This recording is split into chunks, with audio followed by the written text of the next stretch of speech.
Rieccoci qui su Radio.0 per parlare ancora di appuntamenti. Facciamo un salto indietro di qualche giorno, quando è stata inaugurata anche lo scorso venerdì 29 luglio la nuova esposizione di questa estate 2022, dedicata anche realizzata dalla Scuola Mosaicisti del Friuli. Ci dirigiamo direttamente a Spilimbergo, questa mostra che racconta i 100 anni che sono stati compiuti proprio in questo 2022 della scuola e le sue attività, attraverso anche una selezione di opere realizzate dagli allievi durante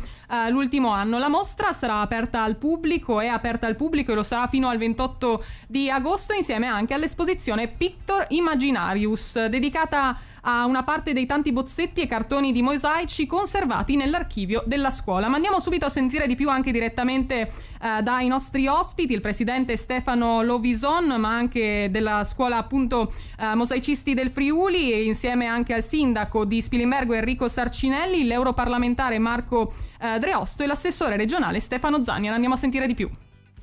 Bene, abbiamo inaugurato questa sera la mostra Mosaico Mosaici 2022, che è uno degli eventi più importanti in questo anno dei 100 anni dalla fondazione della Scuola Mosaicisti del Friuli. I visitatori che verranno a trovarci nel mese di agosto avranno la fortuna di vedere questa bellissima mostra, dove ci saranno tantissimi richiami a quelle che sono state le opere di 100 anni appunto di questa grandissima scuola che, ricordiamo, è stata fucina di tantissimi maestri mosaicisti che poi sono andati un po' in giro per il mondo a realizzare tantissime belle opere d'arte.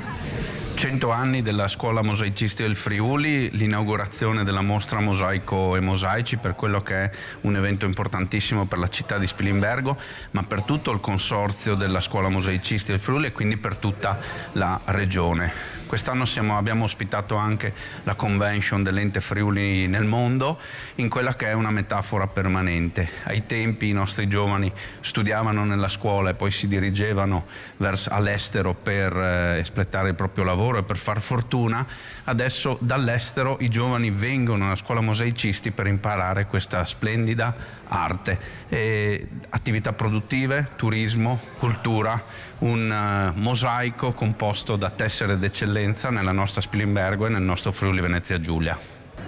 È davvero un orgoglio essere qui a Spilimbergo, nella mia città, a portare il saluto delle istituzioni europee a questa importantissima giornata che sancisce la fine dell'anno scolastico della Scuola Mosaicisti del Friuli, un'istituzione di livello regionale, direi, ma addirittura internazionale, che ci rende davvero molto orgogliosi. Voglio ricordare che, tra l'altro, da questa terra, da Spilimbergo, dalla nostra regione, tante persone sono partite nel mondo per cercare fortuna, per cercare lavoro, e sono partite avendo un'esperienza di scuola proprio da qui. Ebbene, questa scuola oggi invece accoglie tantissimi giovani che vengono a imparare non più un mestiere, solamente un mestiere, ma soprattutto un'arte che poi deve essere esportata nelle nostre case, nelle più belle case di tutto il mondo. Quindi un orgoglio davvero essere qui a Spilimbergo alla grande festa della Scuola Mosaicisti del Friuli.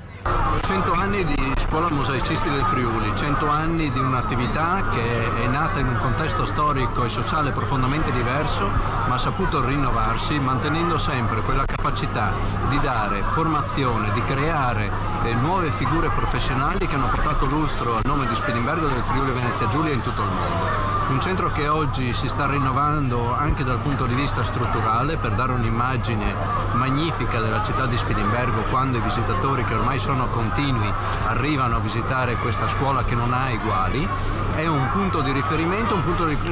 con il quale la Regione collabora costantemente, con il quale le sfide e gli obiettivi per il futuro sono sempre di alto livello, ma vengono raggiunti costantemente con un impegno corale che ormai vede anche moltissime amministrazioni comunali aderire alla società consortile, vede un'amministrazione regionale e la scuola di mosaico lavorare all'unisono.